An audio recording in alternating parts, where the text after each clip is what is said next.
It snowed throughout the night, slow and steady, and early in the morning when Hancock left his tent, the ground was covered with a thin white blanket. It had been 2 weeks, and the pontoons had still not come.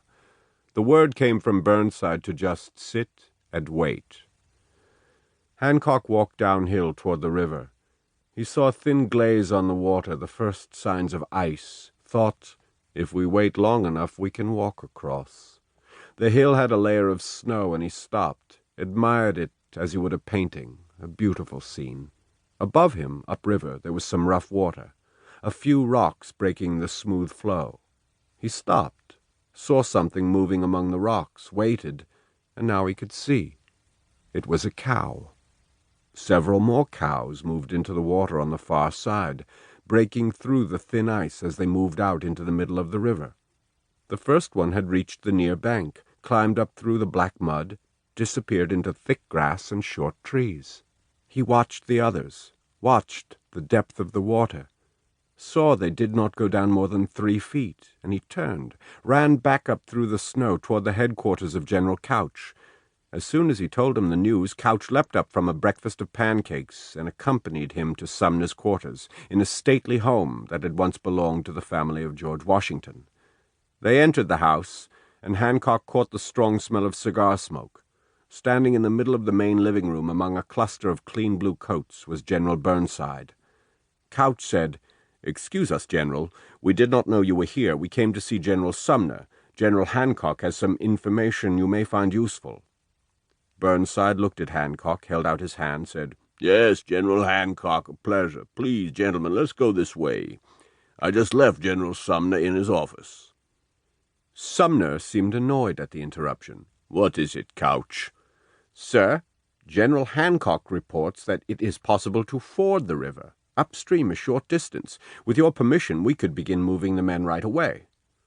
Sumner stared at Couch with no expression, and Burnside chuckled quietly, said, "General Hancock, I certainly appreciate your efforts at reconnaissance, but the possibility has been considered and rejected. We will cross the river when the bridges arrive and not before." Lee straightened his stiff legs, stood high in the stirrups, the big gray horse not moving under him. The hill around him was mostly bare.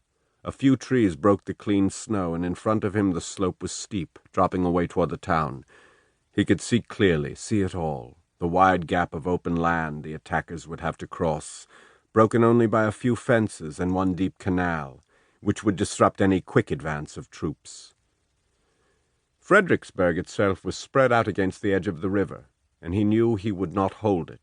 It had no value to the army, but even if he had wanted to, the Federal cannon were massed across the river, on top of the long rise known as Stafford Heights, perched high above the river, and so would control any movement in the town, and make any defense there impossible. No, it was back here, these hills. He looked around, saw the troops working, dirt and snow flying, a few trees felled and moved into place.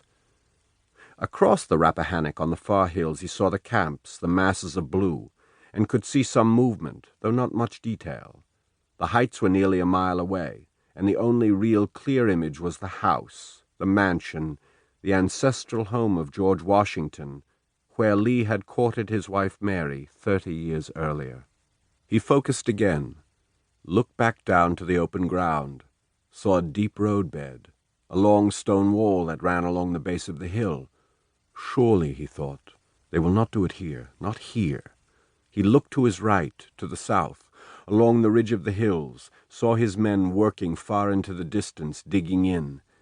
This is too perfect. He felt a nagging sense of alarm. No, it will not happen here. Burnside is not a fool. But there they sit across the river, a great assembled force, and they are not moving. The Federal army had marched with uncharacteristic speed, had surprised him, slipping down the river this far. He hadn't expected the fight to be here, had waited for them to come at him from farther upriver, crossing at the shallow fords to the north. But Jeb Stuart, now a general, with an outstanding ability to track the enemy's moves, followed their advance down to Falmouth, and they continued to move south, reaching the hills across from Fredericksburg a full day before Lee could move any troops here. Lee then quickly brought Longstreet's corps to these hills, and now Jackson had been recalled from the valley and was on the march. Everything pointed to one conclusion. Burnside's plan was to fight here. And we have the good ground, Lee thought. Longstreet's corps had grown to nearly 40,000 men, its greatest strength of the war. But Burnside had nearly 3 times that, and Lee knew that if they came across the river soon, even the good ground would not be enough. Above Stafford Heights he saw something, the sun reflecting off an object high in the air. He had heard of the balloons, the new observation platforms held aloft by the big bags of hydrogen, and now he saw more of them downriver, and he knew they were watching him, knew by now he was digging in. He shook his head. They were waiting for what? Does Burnside think I will attack him? He wondered. He saw horses climbing up toward him, saw his eager young aide, Lieutenant Walter Taylor, and another man, a red hat, artillery. It was Colonel Porter Alexander. "General Lee, a fine day, sir." "Appears so, Colonel. What do you think of this position?" Alexander smiled. "General, we have positioned guns to cover every inch of the open ground. If they try to cross that canal, it will slow them down, and we will hit them from every angle. Sir, a chicken could not live on that field."